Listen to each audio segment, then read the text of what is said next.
Hello, welcome. It's Friday. Yay! For some of you, that is like your favorite day of the week, and I totally understand that. Yesterday was mine because you get to look forward to Friday. But anyway, and it's Friday the 13th. It's kind of crazy, actually. My wife and I, we were married on June 13th. I'm not telling you the year and it was a Friday the 13th. If you can figure it out from there, I would be impressed. Leave in the comments below if you can figure out when we were born, or leave it in the comments below if you can figure out when we were married. We were married June 13th of a year that had Friday the 13th. And go. Anyway, so we're going to talk about something today that can be Friday the 13th. Scary. I know. I can just sense that when you're watching this, you're like, ooh, what can be so scary as that? By the way, one of my favorite shows is The Big Bang Theory, and I think they're hilarious. Because in my heart, I'm a bit of a geek myself. I love tech. I love getting into the stuff. In fact, you should see my setup. My setup's pretty awesome. And I did that because I enjoy doing it. And also to give you the best experience possible. But anyway, I digress. So today we're going to be talking about litigation. What is litigation? I'm here to answer your questions. So please leave them in the chat below. And if you have any questions about something litigation-wise, then I'm happy to answer them, even if it's not litigation. Leave it below, and I may do a whole live video on it. So if you're new here, my name is Taylor Darcy from Think Legal, where we help you create the business of your dreams. So welcome. Happy you're here. Happy you're watching this if it's on the replay. We go live Monday through Friday, except for holidays, at 11 a.m. Just right now, like literally 2 minutes ago. We have that cool, fun music and stuff, which more things are going to be happening. I'm developing all new stuff. You're going to see some new things coming up. So, life is an iterative process. Just because something works for a little while doesn't mean you have to keep doing it. Or maybe it doesn't work. So keep changing and building and growing and whatnot. So let's get started, shall we?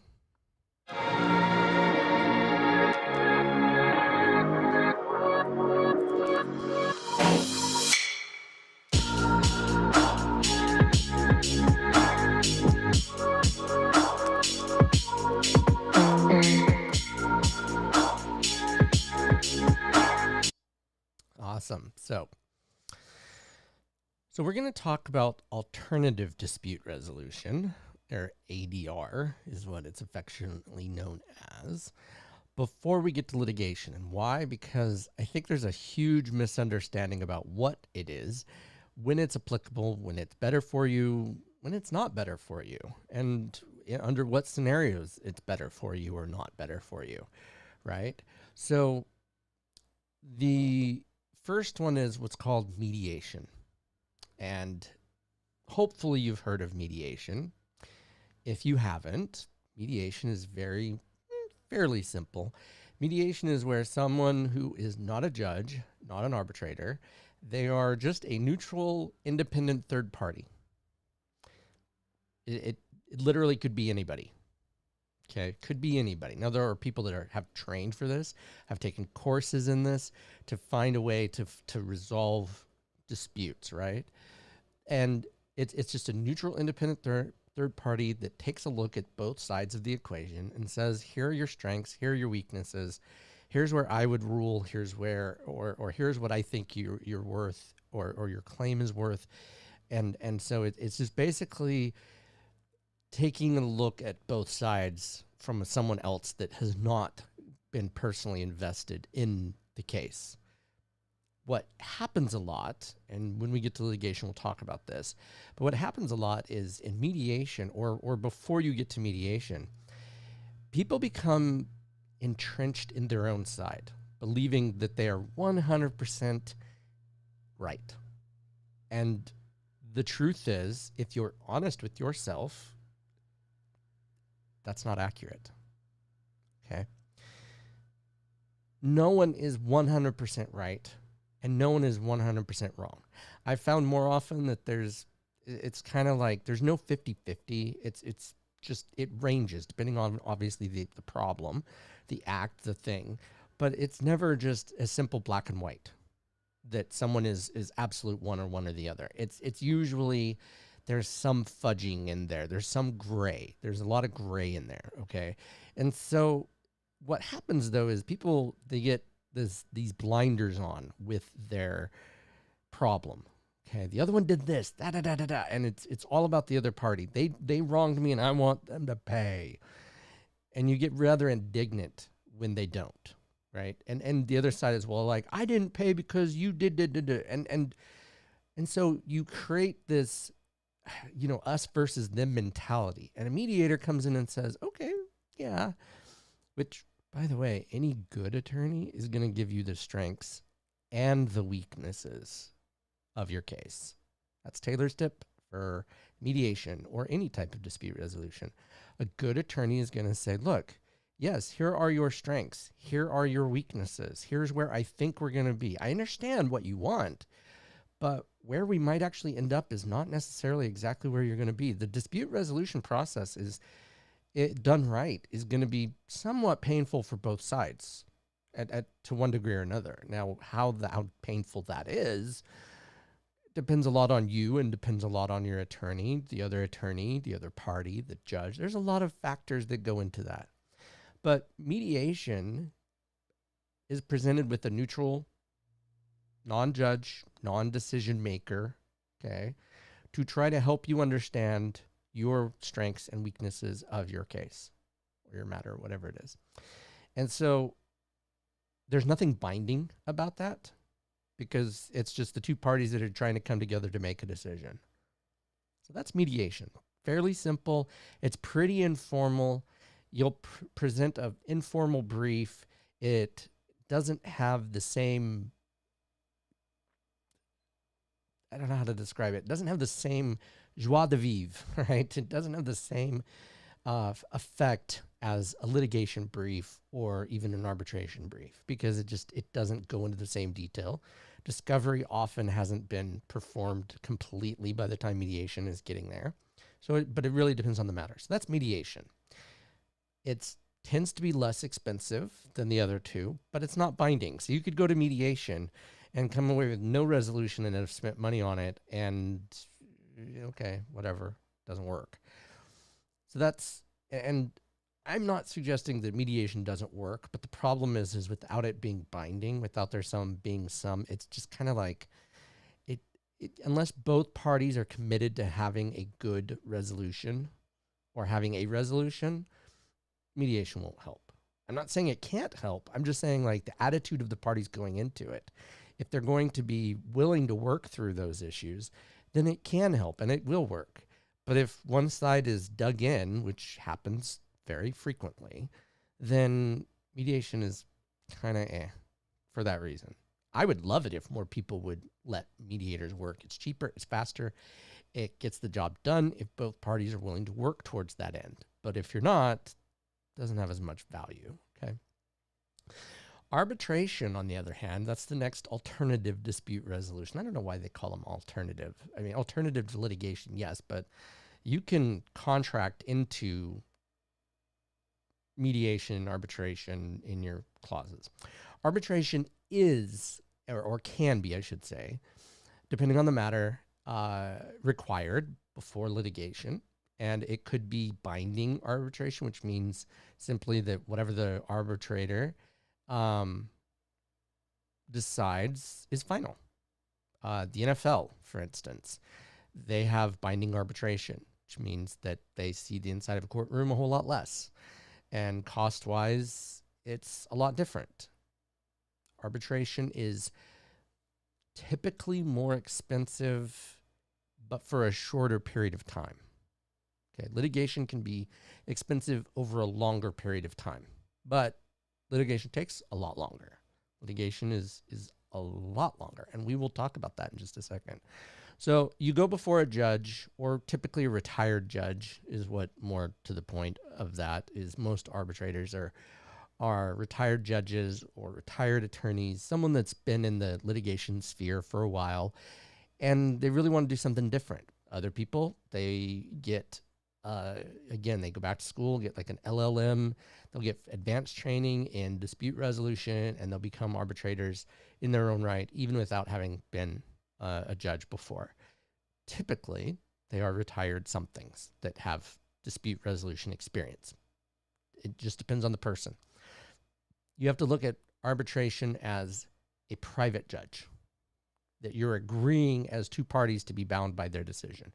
So if you're talking about like taking it up a notch, right? It's above mediation because there is binding or potentially binding. Now, it can also be non-binding in that it comes to a decision and you can reject the decision and still proceed with the lawsuit. And some contracts require you, depending on the contract, to submit to arbitration before you're allowed to go to litigation. Now, I have a couple of issues with that because of the cost, and simply put, it's more expensive at the beginning. Arbitration, and so arbitration, because it's more expensive in the beginning, it's faster, but it can dissuade people that need that, right? So you might not bring a lawsuit if it has arbitration involved because you can't afford to, because there's no like court waiver and there's nothing to waive your fees. And here's the kicker. Arbitration can cost $750 an hour for the judge or the retired judge or more, and plus your attorney. And if you lose and the arbitrator awards attorney's fees, then you could be paying the other side's attorney's fees. And so it can be very expensive. So I don't, and very quickly, right? Like at the beginning, especially if the clause says arbitration in the beginning, like you have to arbitrate it before you can file litigation. So again, no solution is perfect here, right? And it depends on the contract, depends on the matter, depends on the law that's surrounding that. There are certain things that have to be arbitrated. Like I said, that's part of the NFL collective bargaining agreement, that it has to be arbitrated before it could be litigated. And the other issue with arbitration is judges, if you appeal, are typically very reticent to reverse or overrule an arbitrator's decision unless it's exceptionally poorly reasoned. Like, I mean, it's got to be insanely poor reasoned that they awarded whatever they awarded, like absurdly so. Like, so it's a very high barrier, as opposed to you can appeal a trial court decision relatively easy. I don't mean to say that it is easy. I'm just saying you can.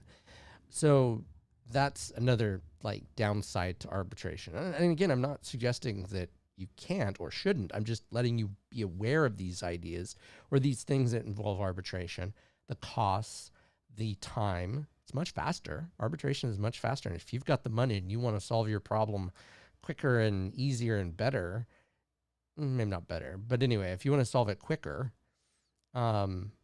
and not deal with the expensive litigation, then arbitration is a great idea. It's a faster way to do things.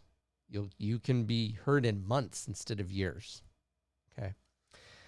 So the next part is, and please leave comments in the questions below, or please leave a comment below, or if you're watching live, please let me know where you're from. I would love to know what you're doing. That's what I'm here for. So litigation. You commonly see it on TV as a whole lot of courtroom and very little before. Like, because the exciting parts, they're going back and forth and objecting and overruled and all of these things. And so, or there's some exciting deal to be had. The reality is, what TV presents is an inaccurate snapshot of what actually happens at trial. Okay. Now, unless you've watched a trial in real life or served on a jury, you don't have much reason to know about this. But the trial is, there are no surprises at trial. Like when you see these TV shows where they have what we call a Perry Mason moment, where someone brings evidence at the last minute and this saves the day or convicts the person, whichever, that's highly inaccurate. It makes for great TV. Okay. Great TV. But it is not real. And the reason why is the courts legitimately do not want you there. And I mean that as the courts currently, it's very backed up, especially with the pandemic. Months, years go by in the middle of litigation that it takes a long time to get there, to get to trial. They want you to settle. They only want to hear the cases that survive the following phases. And so they make it difficult for you to get there. You have to be patient. You have to be committed to doing it. Some people are, some people aren't. They want you to settle. They'll encourage alternative dispute resolution to get you to settle. Because as it is, even with only approximately 5 to 10% of the cases actually going to trial, they're still very backed up. COVID hit, they were backed up before that. So it's a long process to get to trial. And that's one of those other inaccuracies that the media portrays. They show like someone coming with a complaint, them in court the next day, and then they get a trial the following day, and then they get a resolution the following day.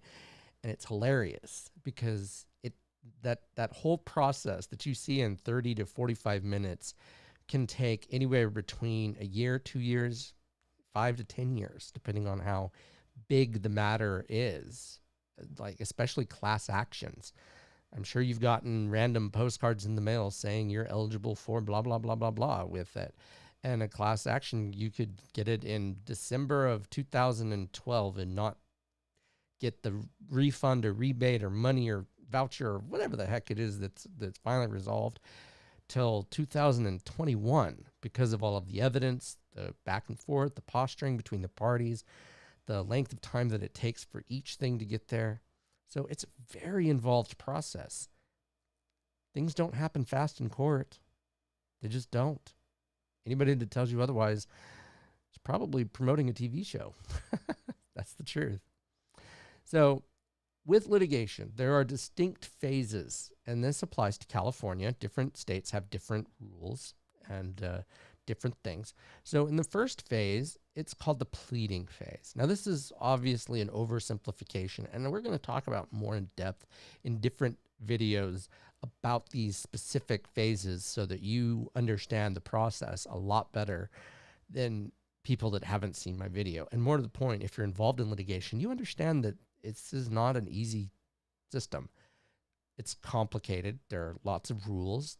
There are lots of things that you have to abide by, timelines, dates, obviously the judge, hearings, so on and so forth. So this is not something for the faint of heart, which is why I generally, when I'm talking with people, I don't ever recommend them representing themselves, because more often than not, a pro se litigant is going to get screwed.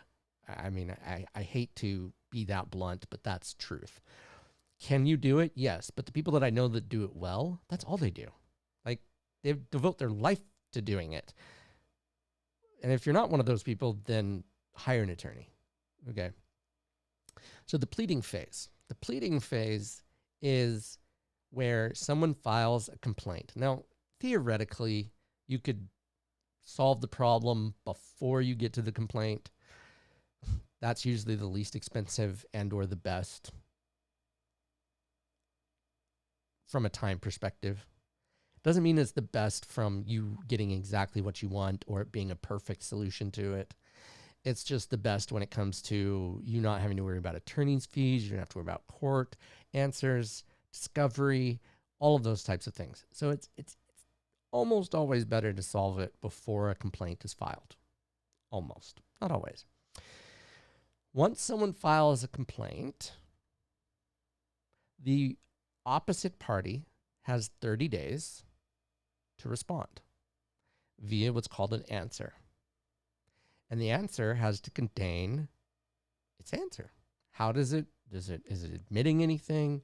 Is it saying, yes, we agree with this, and then there's a potential judgment issued? Or is it, or are we denying? And if we're denying, what affirmative defenses are something that the defense has to prove. Okay, just like the complaint, they have to prove. The affirmative defenses, you have to prove if you're on the defense. That's why you shouldn't be responsible for whatever it is that's alleged in the complaint. Because in the complaint, it's only alleged, there's nothing proven yet. This isn't proof. We haven't gotten there. Now, what you hear on TV is you'll see a lot of cases that'll say motion to dismiss. Well, in California, we have what are called demurs or motions to strike. And a demur is saying this complaint is factually insufficient. Now, there's steps that you have to go through. I'm not going to go into the crazy complicated part, but the fact is that the litigants at this point, you need to say sufficient facts to present a case, that there's something there. Maybe you don't have all the facts and you can amend a complaint, and maybe you don't have all the evidence yet, which is what we'll talk about in just a minute. And so a demur is, not only do we disagree with this, but the person didn't cite sufficient facts to get any type of justification for their complaint. So that's a demur. Then the other thing is what's called a motion to strike. Motion to strike is something that's within each complaint. There are usually causes of action, okay? And a cause of action is like something that the other party we're alleging did, okay? And a motion to strike, we can sit there and we can say, well, this isn't correct because of this. And you can actually strike each cause of action, okay? But, and it's to whittle it down. These aren't common, and I'm not saying they can't be.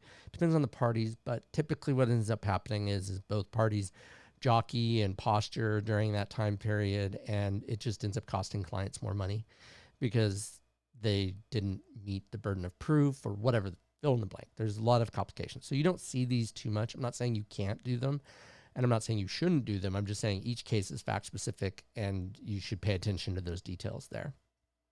So that's the pleading phase. The discovery phase, and this is usually the ones that media kind of glosses over. Like, they don't really talk about it much. And the discovery phase is simple. It's an exchange of documents as well as oral testimony via depositions. So I submit certain things. I say, I want these documents regarding to this case, and you say the same to me. And then we do what are called requests for answers. We do interrogatories, and we go back and forth until we're basically sculpturing our case, right? We're taking that chisel, okay, and we're taking granite, and that's what we're going to use to present to the jury or the judge, depending on the case, okay? So discovery is the bulk of the work. There's a lot of work that goes into discovery, depending on the case.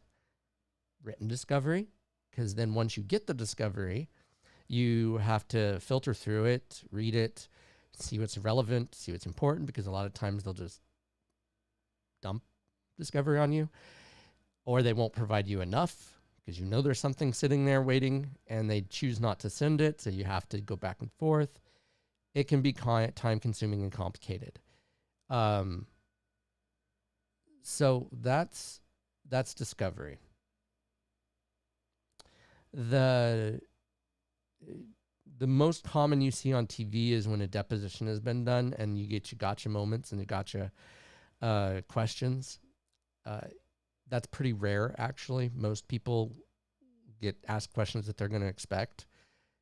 Not necessarily always, but good attorneys will make sure that that's done. You'll usually get written discovery or do written discovery before you do a deposition so that you can hone your questions. Written discovery, you don't get to ask follow-up questions. In oral discovery, you do. And so you want to use that time wisely because you only get typically one bite at the apple. Okay. Then you have what's called pretrial. Pretrial is where you discuss motions and evidence and what's going to be submitted and what's not going to be submitted. And all of these factors go into that, as I was saying, you chisel away at your case. Think of it as a Michelangelo or a David or fill in the blank, something, a painting where you're building something. And so you're going to paint this picture of a case that's going to be reviewed by the judge or the jury. And what do I mean by that? In a jury trial, the jury decides the facts. Did these facts occur as alleged? The judge decides the law. Okay, so is the law being followed? Is the law accurate? Okay, are you complying with evidence rules? This is what I'm saying. Like a lot of the stuff the media gets wrong. And that's just because it's more entertaining to get it wrong than it is to get it right. It's not as exciting as they make it out to be. And so that the pretrial phase is where you're coalescing and you're building you're taking all that discovery, you're going to submit motions, you're going to do, you're eventually going to get to the jury. There's going to be what's called a case management conference. There's going to be a settlement conference. There's going to be lots of opportunities to settle this before you get to trial.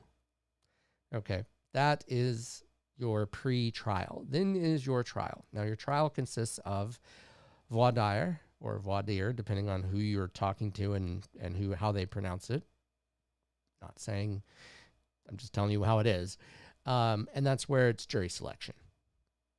You're going to want to pick so many members that are good for you, and the other side is going to want to pick members that are good for them. You're going to ask questions. You're going to go through the jury trial. That's what it is. They're going to decide the facts if there's a jury. Now, you can opt for a bench trial. And a bench trial is where the judge decides both the facts and the law. Okay? Now, the reason why that's important is because typically a bench trial is faster. And I don't want to say easier, but kind of, because a bench trial only requires you to convince one person, the judge. So in that respect, it's easier. But the judge also has to decide a lot of things. And so it can be more complicated. A jury trial, because you're having to convince more people, it can be more challenging. But it also depends on your case. So I can't say which one is obviously more challenging, but you see the difference, okay, just to be clear. Now, the last phase, and a lot of attorneys don't talk about this is the post-trial or judgment phase. Now, this is before you're talking about like appealing if you get it wrong or if the other party gets it right and you lose, whatever it is. The post-trial phase is where there's a judgment issued, okay? Now, it can be via jury, as I said, or via judge. Assuming there's no appeal that happens. Appeal makes it, we're not going to talk about appeal because for litigation purposes, for now, the most important part to remember is that the post-judgment factor is when you have to enforce the judgment. Now, in a perfect world, the person would comply with the judgment and you wouldn't have to do any enforcement. However, that's not very common. Truth is that you then have to enforce it, and that comes through filing what's called a writ of execution. Then you can file for garnishing wages, levies, liens, lots of ways of potentially getting your money. Bank tills or till tabs, where you physically take the money out of someone's cash drawer when it comes to that. Now, those are all very in-depth that we can talk about each video. We can talk about each one of these sections. So this is a high level, helping you to understand the process, not trying to confuse you, but this is how it works. Now, I do want to come back and tell you one more thing. And this is huge. I have to tell you, this is very, very, very, very important. Like, if you pay attention to nothing else on this video, this is the one thing you're going to want to remember, okay? If you are ever sued, do not ignore it, okay? I know it's scary. It's frightening to have some random person come up to you, ask you your name, and hand you papers, court documents. You don't know what this means. You don't know what it looks like. Hopefully you're not surprised that it's coming. Maybe you're surprised when, I don't know. But hopefully that's true. But what the worst thing you can do at that point is to put your head in the sand, proverbially speaking, and ignore it. And the reason why is, if you don't answer, okay, if you fail to answer, the person that files the suit can get what's called a default judgment. And that default judgment means, I don't disagree with it, so I'm just going to let it happen. So you have to respond. Have to.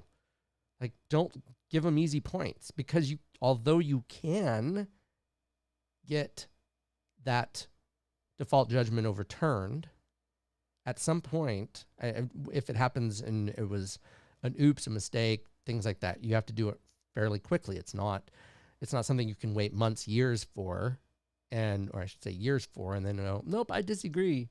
No, that's not how it works. You have to do it quickly, or relatively speaking. But why do that? Because then you have to go through this whole process. It's complicated. You don't want to do that. The second you get served, and I don't want to, and I can't emphasize this enough, find an attorney to defend you. You do not want to wait till it's up, because you only have 30 days. It's not a long time. Find an attorney to represent you, because the last thing you want to do is have to, one, get a default judgment kicked, or two, get a default judgment in the first place. It's not worth it. It's too expensive. Okay. So that, my friends, is the basic litigation process. And as you can tell, and something I want to emphasize, it is not short. Please do not think that the TV is an accurate representation of court. It takes months, years for things to happen sometimes. That's why they encourage settling, so that you can get on with your life. Litigation is stressful. You will feel stressed like you have not felt before if you've not been involved in litigation previously. It is hard. It's invasive. It's hurt. It does not feel good. Not one of my clients that I've helped enjoys litigation. No matter how wrong they've been, it's not a fun process. So I'm not saying you have to settle. I'm simply saying the more willing you are to look at all sides and understand where the other party might be coming from, the better, the easier you'll get to a resolution and get on with your life. Because while I deal with that stuff, doesn't mean you should or have to. So please, think about that. As you've been wronged, or if the other side is claiming you did something, that's the other thing. Keep records. It's so much easier when it's records instead of he said, or she said, or whatever. You know what I'm saying? Records. Best thing I can tell you is to keep records. Okay? If you've gotten value out of this video, don't forget to hit subscribe and like. And remember, we go live Monday through Friday at 11 a.m. We'll see you next time. Have a great weekend.